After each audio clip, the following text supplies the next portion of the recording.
Bueno, si tienen sus Biblias, por favor, abran en Hechos 6 y vamos a estudiar en esta mañana los versos 1 al 7. Vamos a ver el tema de servicio en la comunidad y ministerio de diáconos. Y antes de comenzar, quiero orar y pedir que el Señor nos guíe en el estudio de su palabra en esta mañana. ¿Está bien? Ok. Señor, realmente, gracias por tu palabra, gracias por tu familia.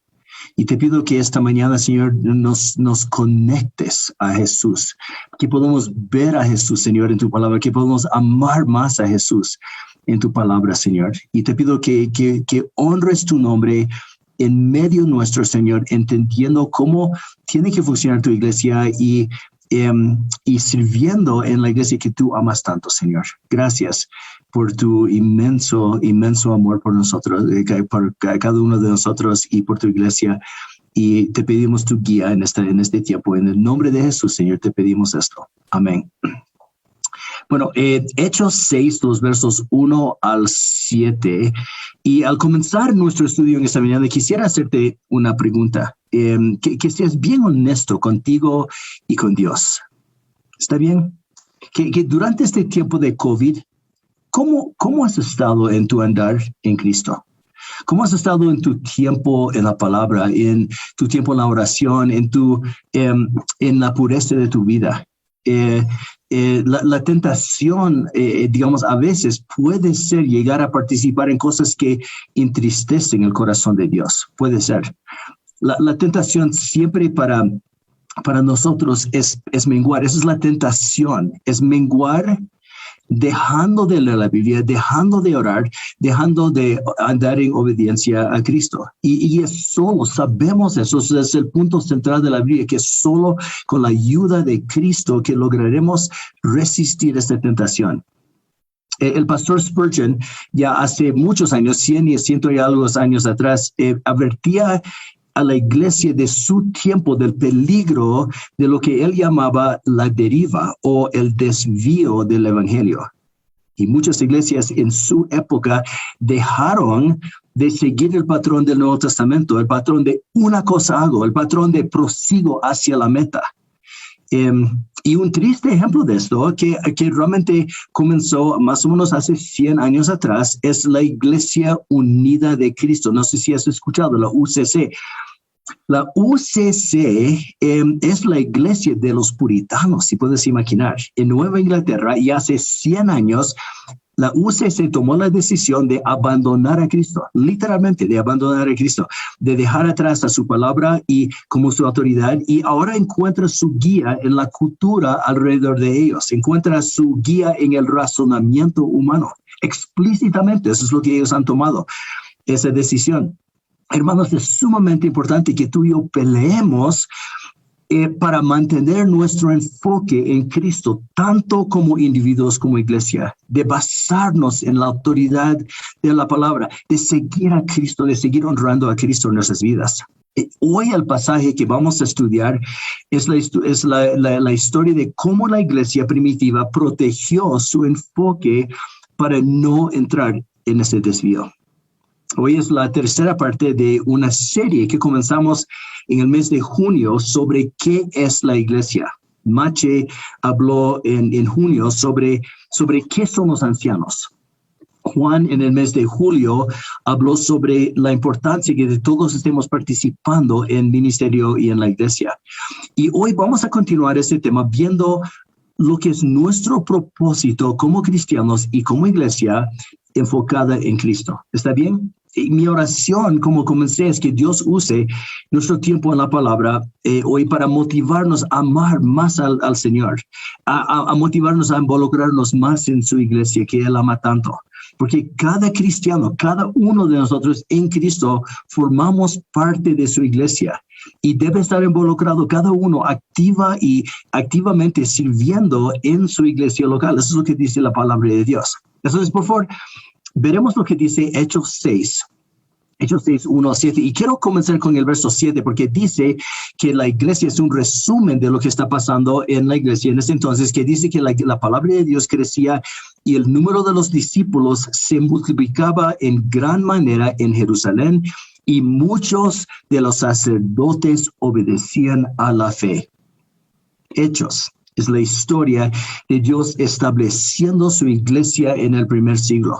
Jesús en Hechos 1:8 comunica su plan de acción. Dice, ustedes recibirán poder cuando venga el Espíritu Santo sobre ustedes y serán mis testigos. Serán mis testigos en Jerusalén, en toda Judea y Samaria y hasta los confines de la tierra.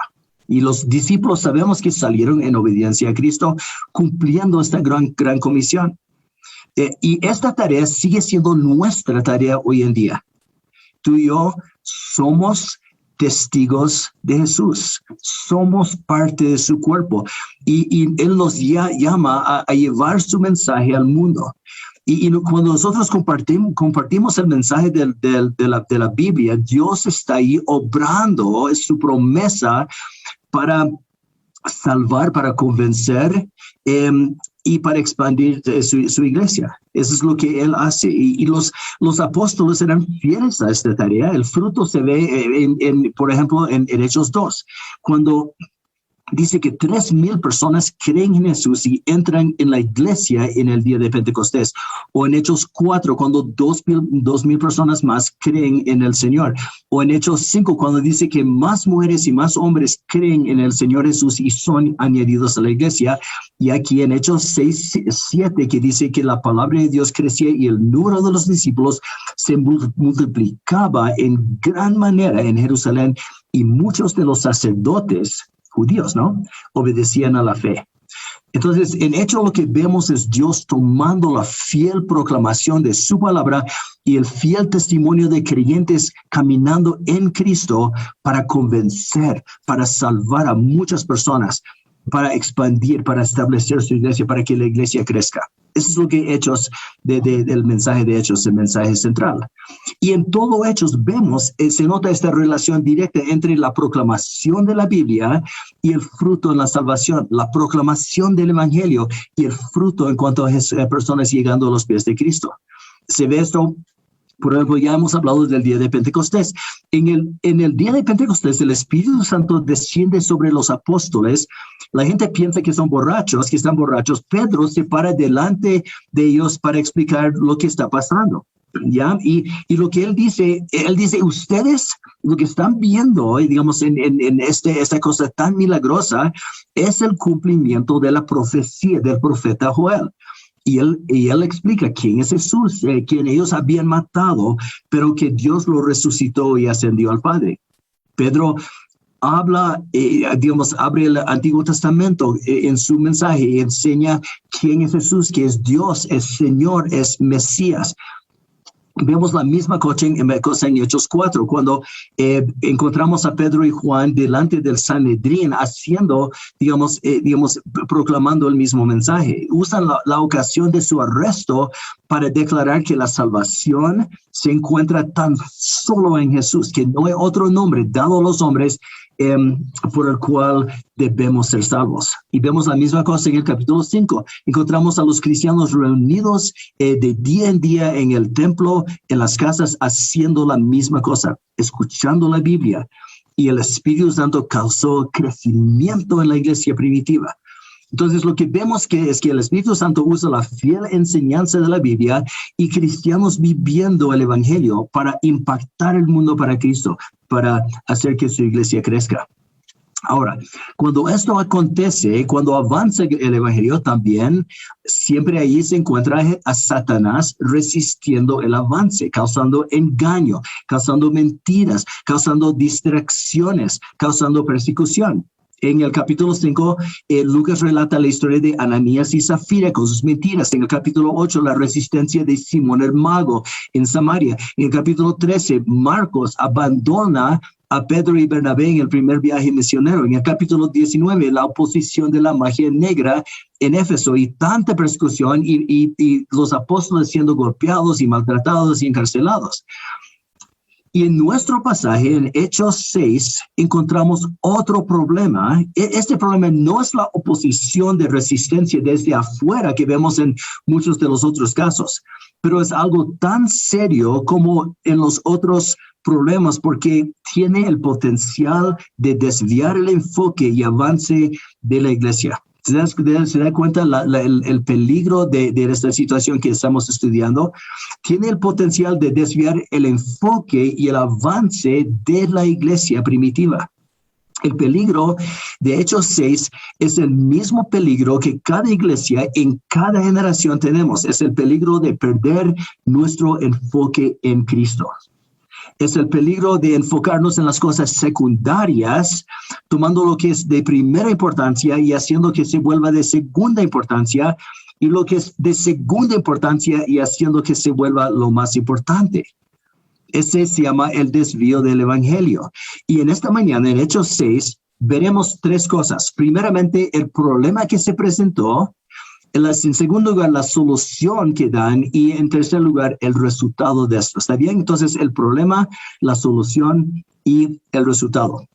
Entonces, primeramente veremos el problema. En el verso 1 dice, Lucas explicando la situación, dice, por aquellos días, estamos en Hechos 6, el verso 1, por aquellos días, al multiplicarse el número de los discípulos, surgió una queja de parte de los judíos helenistas en contra de los judíos nativos, porque sus viudas eran desatendidas en la distribución diaria de los alimentos.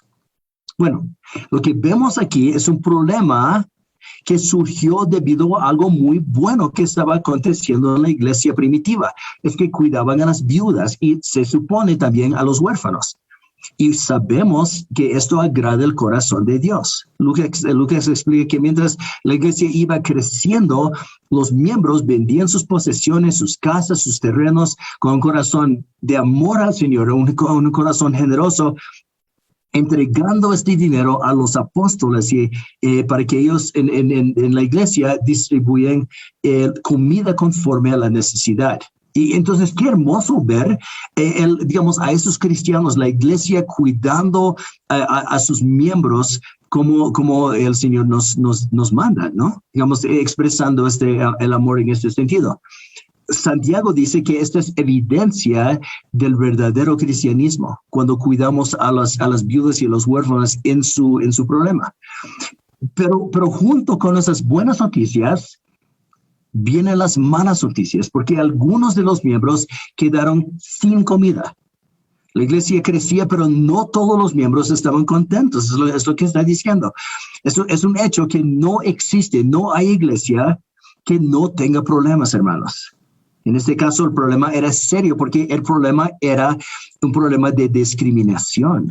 La discriminación nunca está bien en ningún lugar, pero sobre todo en la iglesia de Cristo, porque en Cristo todos somos iguales delante del Señor. No hay diferencia, dice en Gálatas, entre judío, gentil, esclavo, libre, hombre, mujer. Todos somos uno en Cristo. Todos tenemos el mismo acceso a Dios en cuanto a la salvación. Todos tenemos el mismo valor delante del Señor. Dios nos ama a todos a igual, aunque, claro, hay diferencias de roles. Pero el Señor realmente nos trata a iguales. Y aquí encontramos una situación terrible donde algunos estaban recibiendo mejor trato que otros debido a una influencia cultural donde los judíos que nacieron en Jerusalén y Judea se consideraban mejores personas, más puros étnicamente que los judíos que nacieron en las provincias. Y a ellos los llamaron los judíos helenistas. Y ese problema nunca debía haber entrado en la iglesia de Cristo. Santiago, digamos que era Jacob, el líder de la iglesia en Jerusalén, dice, pero si muestran favoritismo, de Santiago 2:9, si muestran favoritismo, cometen pecado. Y son hallados culpables por la ley como transgresores. Santiago 2:9. Entonces, algo que importante que vemos aquí en esta historia es que el avance de la iglesia nunca está en una línea totalmente recta. Digamos, siempre hay curvas, hay problemas, hay tragedias, hay decepción, hay pecado, hay falta de madurez, hay cizaña entre el trigo. Y el avance del evangelio nunca está libre de problemas. En cada iglesia, en cada generación se encuentran conflictos y se encuentran problemas debido al hecho de que somos pecadores que el Señor está santificando. Y gracias a Dios por su obra en nosotros, que Él nos está transformando. Gracias a Dios por eso, pero la transformación nunca viene instantáneamente y nunca seremos perfectos hasta llegar a estar en su presencia. Entonces, ninguna iglesia está exenta de problemas. Y si nosotros estamos esperando una iglesia perfecta, vamos a sentirnos decepcionados. La real pregunta para nosotros, para ti y para mí, es ¿cómo vamos a responder frente a los problemas? ¿Cómo vamos a responder? ¿Seremos parte del problema o seremos parte de la solución? ¿Responderemos en enojo con nuestro hermano en Cristo? ¿O en cuanto al ministerio donde estamos participando y nos vamos, o participamos en las quejas y los chismes y salimos del ministerio, o salimos de la relación, o salimos del ministerio de la iglesia? Digamos, si nosotros estamos fijándonos en que la iglesia no cumpla nuestra expectativa, siempre vamos a terminar decepcionados. Lo que el Señor nos llama a hacer es ayudar a nuestro hermano luchando por la unidad de la iglesia, que es tan preciosa para nuestro Señor. Él ama su iglesia, Él ama la unidad de su iglesia. Entonces, este es el problema que se presentó en la iglesia en Jerusalén, y el problema era serio. Este es el problema. Ahora veremos la solución. Cuando surge un problema en la iglesia, debemos responder rápidamente para solucionar ese problema. Y aquí, puesto que el problema afectaba a toda la iglesia, los líderes de la iglesia correctamente buscaron la solución.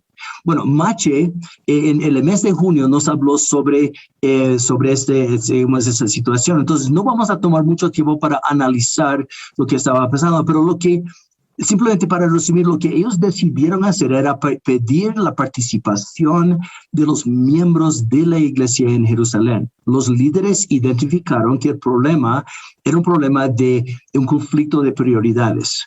Entonces ellos entendían que el liderazgo no puede hacer todo el trabajo en la iglesia. Es decir, el liderazgo no puede alimentar a las viudas y al mismo tiempo cumplir la prioridad de la enseñanza si nosotros queremos hacer las cosas bien. Entonces, ellos, entendiendo la gravedad del problema, propusieron una solución. Y la solución es muy interesante. La solución no era suspender la ayuda a los necesitados. Podían haber hecho esto, pero entendían correctamente que alimentar a los pobres es una expresión y aplicación del evangelio, ¿no es cierto? Y tampoco su solución era abandonar la enseñanza de la palabra de Dios para solamente atender las necesidades físicas de las personas en la iglesia. Hay iglesias como la UCC que han optado por esa solución, decidiendo que la iglesia existe para hacer buenas obras en el mundo, y muchas de ellas, como la UCC, ya no enseñan la palabra de Dios. Gracias a Dios, los apóstoles no escogieron ninguna de esas opciones. Ellos afirmaron la tarea y la prioridad de Jesús que Él les había dado a los líderes de enfocarse en la enseñanza, la proclamación de la Biblia. Y por eso dice aquí en el verso 2, no es conveniente que nosotros descuidemos la palabra de Dios para servir mesas. Ese era, digamos, el entendimiento del problema, de la solución. La prioridad pastoral es la enseñanza de la Biblia.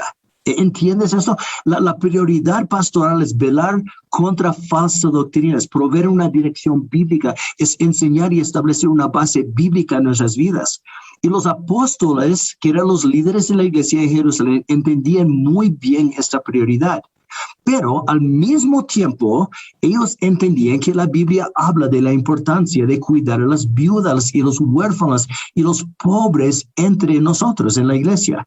Así que ven el dilema. Ellos no querían dejar la prioridad de su liderazgo, pero tampoco querían descuidar estas obras y necesidades físicas y prácticas que habían en la iglesia. Entonces, ¿qué hacer cuando dos cosas importantes se ponen en conflicto el uno con el otro?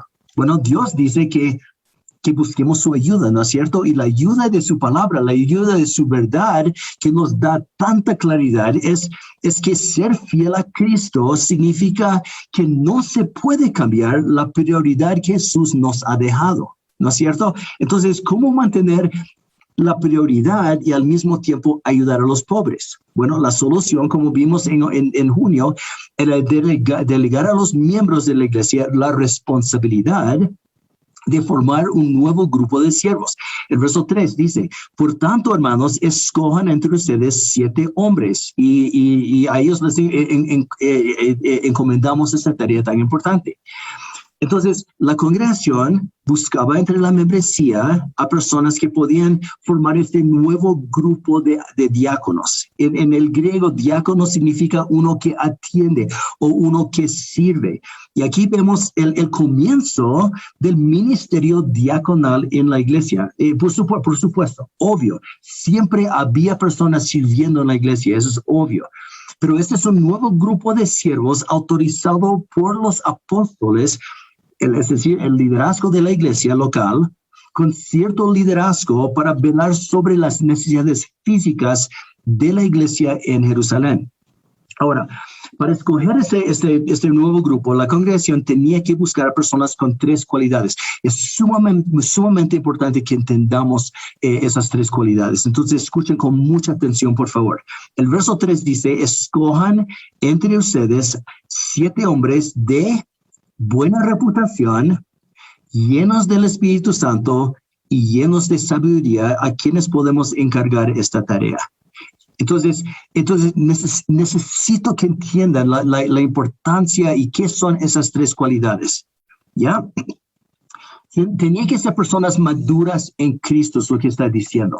Y específicamente tenía que ser personas con una buena reputación, llenos del Espíritu Santo, es decir, hombres espirituales, y llenos de sabiduría, es decir, sensatez. ¿Está bien? Entonces, la verdad es que esas son cualidades que cada cristiano necesitamos tener activo y funcionando en nuestras vidas, porque eso describe madurez en Cristo. Observen, por favor, que el requerimiento para diácono no es la amabilidad, tampoco es la habilidad administrativa. Es madurez en Cristo, utilidad en la iglesia del Señor, es ser un buen ejemplo de lo que significa caminar en Cristo. En realidad, Santiago 13 al 18 nos explica un poco de qué se trata esas cualidades de madurez y sabiduría y espiritualidad. Dice Santiago 13 al 18 dice, ¿quién es el sabio y entendido entre ustedes? Que muestre por su buena conducta sus obras en sabia mansedumbre, porque la sabiduría de lo alto es primeramente pura. Después es pacífica. Eso está describiendo las cualidades necesarias para un diácono.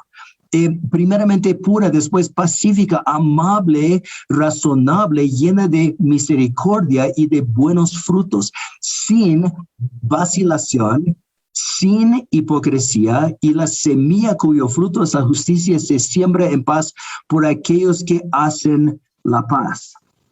Entonces,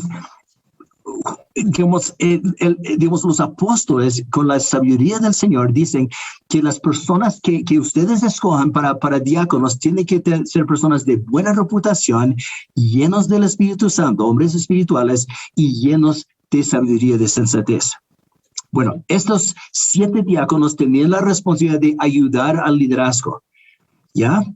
Atendiendo las necesidades físicas y prácticas dentro de la iglesia en Jerusalén. Eso es lo que dice aquí el verso 3, ¿a quiénes podemos encargar esta tarea? ¿Ya?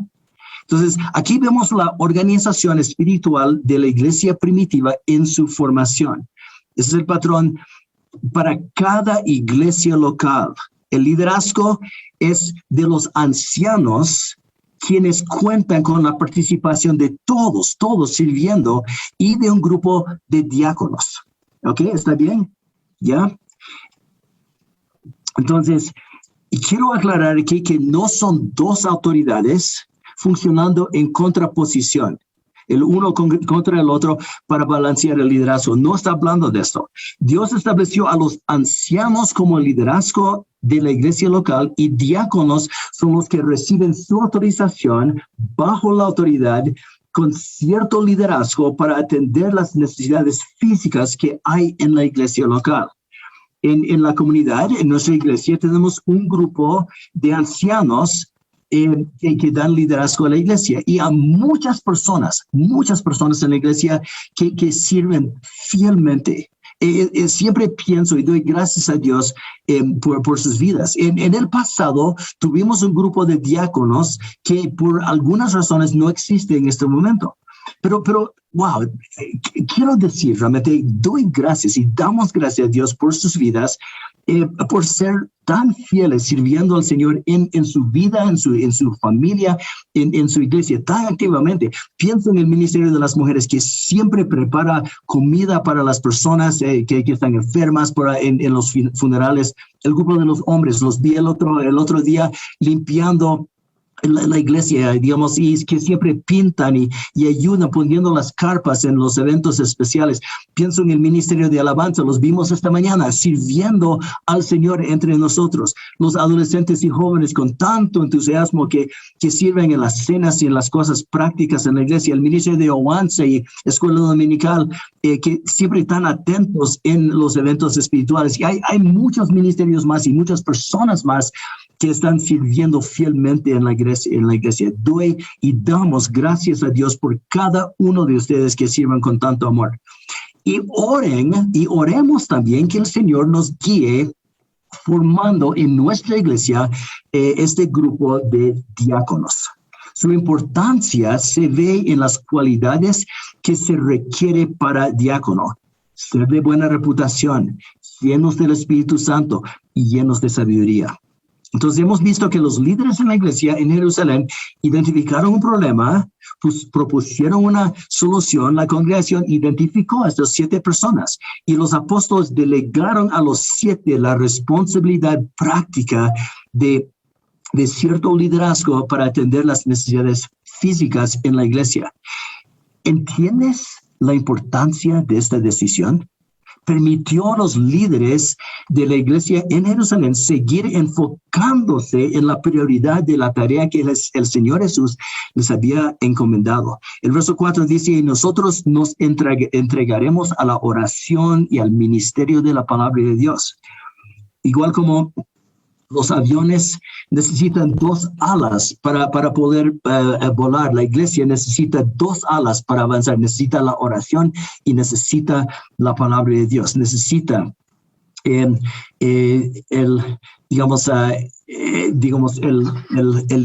al Señor obrando entre nosotros en esas 2 áreas. Los líderes en Hechos 7 entendían la importancia de ambas prioridades. Y en nuestra iglesia, la prédica los domingos es el evento donde Dios mismo fortalece la congregación, colocando un cimiento sólido para que nuestras vidas se fundamenten en la palabra de Dios. Y así el Señor va edificando nuestras vidas y matrimonios y familias en Cristo. Y también en las reuniones de entre semana.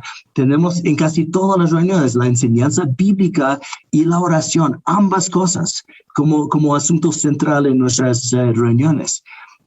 Como es también en nuestro diario caminar en el Señor, lo central de la palabra y la oración en nuestras vidas. Ahora, según Efesios 4, Dios ha dado a los pastores, a los ancianos de cada iglesia local, la responsabilidad de capacitar a los santos para su obra de ministerio. Juan nos habló sobre este tema el mes pasado.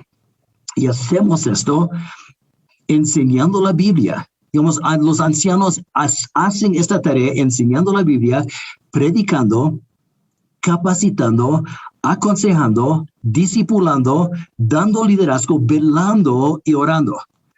Digamos, esta es nuestra tarea y el gran desafío para nosotros es no desviarnos, entrar en la deriva del evangelio en cuanto a esta prioridad que el Señor nos ha dado y al mismo tiempo poder proveer bien para las necesidades prácticas que hay en la iglesia.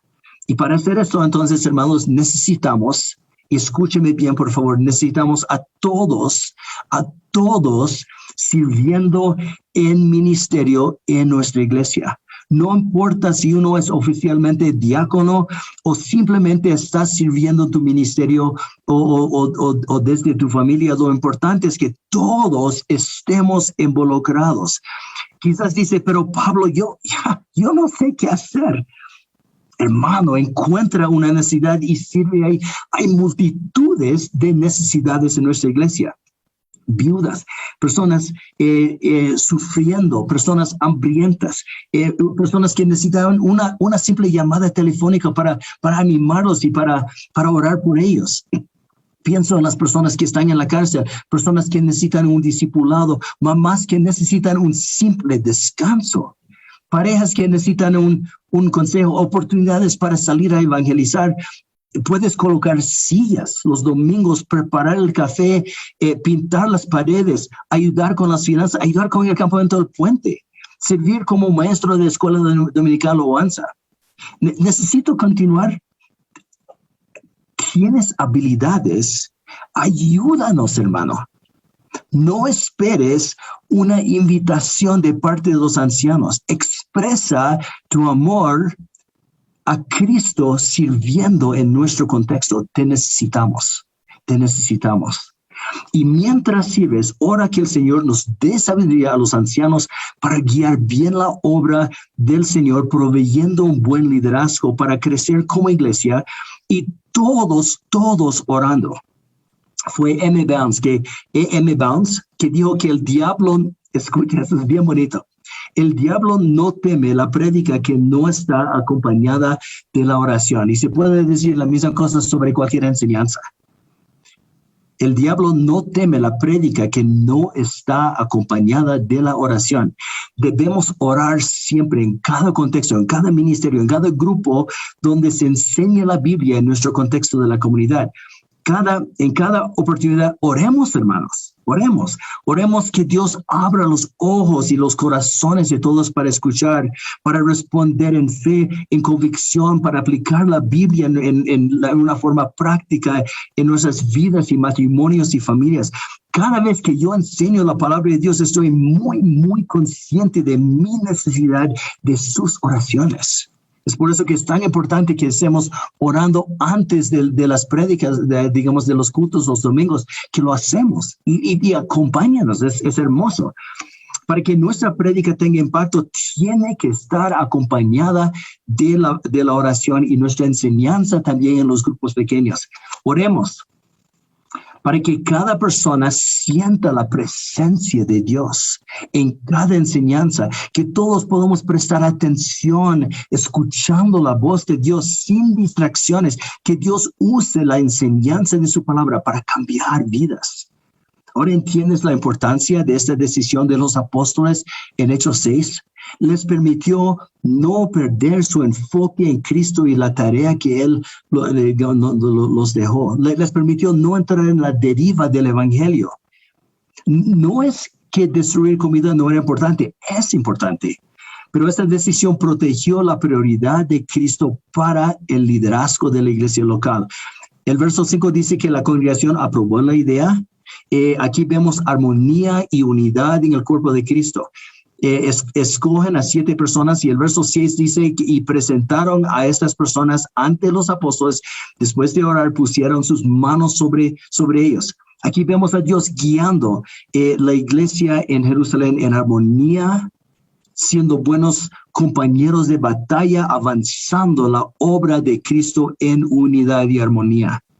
También vemos la fidelidad de Dios tomando un problema que tenía el potencial de destruir, de desviar su atención y lo usó para edificar la iglesia local en Jerusalén. Bueno, y el tercer punto es el resultado. ¿El resultado cuál fue? La edificación. Es lo que vemos aquí en el versículo que comenzamos leyendo al comienzo, en el verso 7. La palabra de Dios crecía y el número de los discípulos se multiplicaba en gran manera en Jerusalén y muchos de los sacerdotes obedecían a la fe. Hermanos, crecimiento es el fruto de Dios bendiciendo una iglesia que se mantiene fielmente a la palabra de Dios, en la oración, en su enfoque en el Señor, cumpliendo la tarea del Señor. Ese es el patrón que vemos en el Nuevo Testamento, que Dios usa la fiel enseñanza de su palabra, involucrados en oración y en fiel ministerio, cristianos en ministerio fiel, sirviendo al Señor, para producir un real crecimiento, un fruto en cuanto al evangelismo. Creyentes creciendo en Cristo, matrimonios y familias siendo sal y luz para Cristo en este mundo. Cristianos siendo fieles testigos delante del mundo. Dios usa la fiel enseñanza de su palabra para transformar vidas. Y cuando nuestros amigos ven estos cambios en nosotros, les llama la atención. Entonces, la palabra de Dios crecía y el número de los discípulos se multiplicaba en gran manera en Jerusalén y muchos de los sacerdotes obedecían a la fe. Este es el fruto de Dios obrando en la iglesia local y en nuestras vidas. Tengo un lindo ejemplo de eso. Quiero compartirles un ejemplo de que algo que aconteció en el año 361, digamos, en más o menos los 2 años después de la muerte del emperador romano Constantino. Digamos, él quiso llevarle, digamos, el imperio hacia la iglesia y, digamos, podemos hablar mucho sobre realmente qué pasó en su vida, si realmente era creyente o no era creyente, pero digamos, él trató de por lo menos abrir y permitir que las personas puedan seguir a Cristo. Su sucesor Julián tomó la decisión de que realmente Constantino se había equivocado y él quiso volver el imperio romano a sus raíces paganos. Entonces lanzó una fuerte persecución contra los creyentes. Su plan terminó en total frustración y les voy a explicar, es muy interesante la razón por la cual él no logró volcar, digamos, el imperio romano hacia el paganismo. Escucha esto. Julián mismo escribe a su amigo y dice, estos cristianos no solo alimentan a los suyos, sino también a nuestra gente. Los invitan a sus casas y los ayudan en cosas prácticas, reciben a los huérfanos y bueno, digamos, sabemos que botaron a muchos de los huérfanos en los basureros o los basurales, porque no los querían. Reciben también a los huérfanos y este amor atrae a nuestros ciudadanos como niños buscando dulces mientras nuestros sacerdotes olviden a los pobres. Hermanos, qué hermoso testimonio del impacto que tiene el amor de Cristo en el mundo. Y cuando esto se ve dentro de la iglesia, entre hermanos, amándose unos a otros, qué hermoso ese calor de Cristo entre nosotros. Qué impacto el amor de Cristo funcionando entre nosotros. Nuestro gran ejemplo de servicio es Jesús. Jesús no vino para ser servido, sino para servir y para entregar su vida en rescate de muchos. Él vino para servir. Él vino para servir. Él vino para rescatarnos. Y qué hermoso, hermanos, el impacto de nuestras vidas, siguiendo el ejemplo de Cristo, viviendo la transformación de Cristo, enfocados en Cristo y sirviendo en la iglesia que el Señor ama tanto. Hermanos, quiero que apliquemos esta verdad bíblica a nuestras vidas. Como miembros de nuestra iglesia, la comunidad, seguimos a Cristo, hermanos, en la ayuda de su gracia. Sigamos su ejemplo siendo fieles siervos útiles en sus manos, llenos del Espíritu Santo, llenos de sabiduría y con una buena reputación. Involúcrate, hermano. Te ruego, te pido que te involucres. Como ancianos y pastores pedimos su ayuda para que continuemos sobre la tarea y la prioridad que el Señor ha dejado para nosotros, no permitiendo que cosas secundarias se vuelvan prioridades y que cosas prioritarias se echen a un lado. Oren que el Señor en su tiempo nos guíe formando este grupo de diáconos que puede velar sobre las cosas prácticas en nuestra iglesia. Y oremos que todos tengamos esas cualidades de madurez en el Señor, que el Señor aumente nuestro amor, nuestro servicio, que nos ayude para que nuestro buen testimonio y palabras y oración puedan impactar la vida de nuestros hermanos en la iglesia y también a nuestros amigos y colegas y compañeros y vecinos en el mundo para Cristo. ¿Está bien? Y estemos seguros, hermanos, que nuestra motivación en cuanto a servicio realmente no es porque, bueno, eso es lo que debe ser un cristiano, ese es mi deber, digamos, y haciéndolo por obligación. No, el Señor quiere que hagamos por amor. Él quiere que sirvamos por la motivación del amor. Él quiere que nosotros, Él busca una relación con nosotros y busca que nosotros estemos enfocados en Él. Escuché un ejemplo de eso en esta semana. Imagina que, digamos, que me meto a lavar los platos el miércoles en la noche porque Debbie está con las mujeres y las mujeres están reunidas y hay un montón de platos en el lavaplatos. Entonces decido, bueno, digamos, haré el trabajo, digamos, de lavar los platos. Y ella viene terminando la reunión de mujeres y dice, ay, Pablo, gracias, qué lindo, ¿por qué has hecho esto? Y mi respuesta es, bueno, es porque yo estoy comprometido a la institución del matrimonio. ¿Cómo sería digamos, obviamente, digamos, si nosotros estamos haciendo porque es mi deber, porque necesito hacer, no, ella busca una relación de amor conmigo, el Señor busca una relación de amor, Él busca que estemos haciendo las cosas porque lo amamos, ¿no es cierto? Ok, hermano. Bueno, voy a terminar con una cosa más, solo para que no haya confusión en cuanto a los apóstoles, porque hemos visto que los apóstoles eran los líderes de la iglesia en Jerusalén. Entonces no nos confundamos en cuanto a quiénes son los apóstoles, por favor. Los pastores no somos apóstoles. Apóstoles con A mayúscula eran únicos. Eran 12 hombres que vivían en el tiempo de Jesús y en la iglesia primitiva. Hechos establece muy claramente los requerimientos para apóstol en Hechos 1, 21 y 22. Dice que para ser apóstol uno tenía que estar con Jesús desde su bautismo hasta ser testigo ocular presencial de su resurrección. Ese es el requerimiento para apóstol. Y los 12 son los que escribieron el Nuevo Testamento, que establecieron la base de la iglesia en el primer siglo. Y después de Hechos 6, vemos que Pablo y los apóstoles también encomendaron el liderazgo de la iglesia local en manos de pastores locales, pastores que eran, pastores y ancianos que eran los encargados de la iglesia local en cada lugar, ¿ya? Entonces no hay apóstoles con A mayúscula hoy en día.